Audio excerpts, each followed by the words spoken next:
Há uma diferença profunda e quase sempre ignorada entre Deus falar e Deus ser palavra.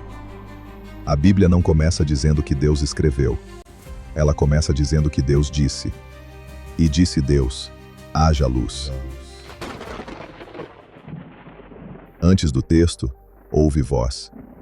Antes da letra, houve intenção. Antes da religião, houve relação.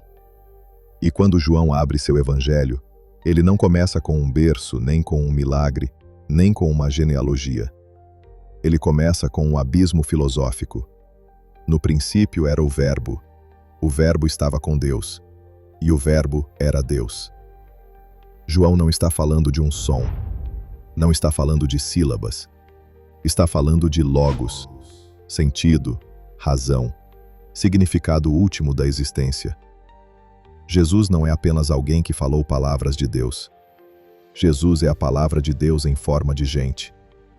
E isso muda tudo.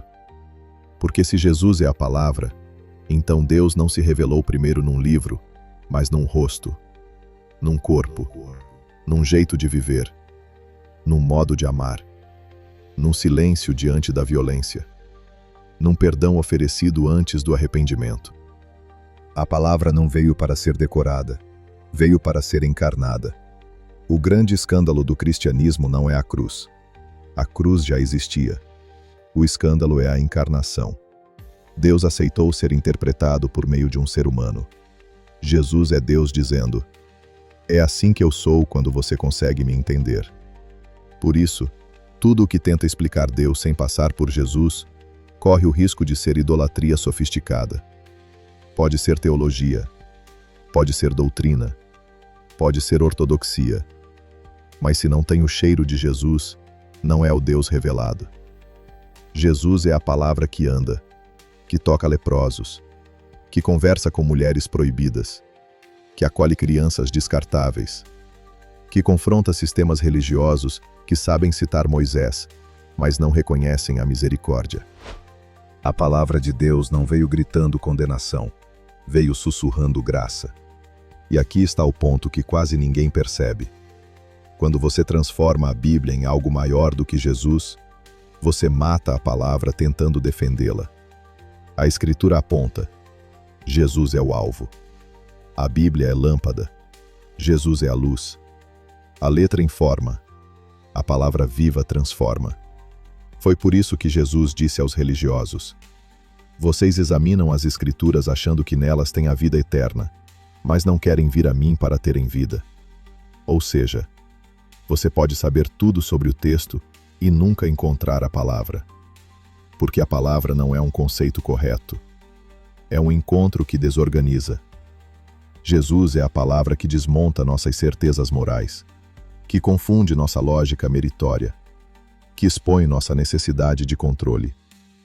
Ele é a palavra que diz: você não é salvo por entender Deus, mas por ser amado por Ele.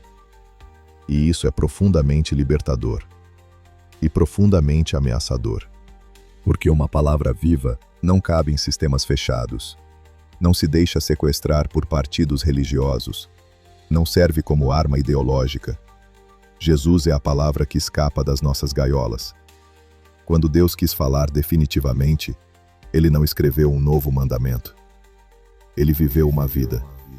E essa vida foi a interpretação perfeita do amor. Por isso, seguir Jesus não é repetir frases bíblicas, é aprender a ler o mundo com os olhos da misericórdia.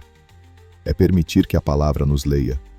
E talvez a pergunta final não seja: você acredita que Jesus é a palavra de Deus? Mas algo muito mais desconcertante. Que tipo de frase da vida de Jesus está sendo escrita através de você? Porque a palavra continua falando, ainda hoje, em carne e osso.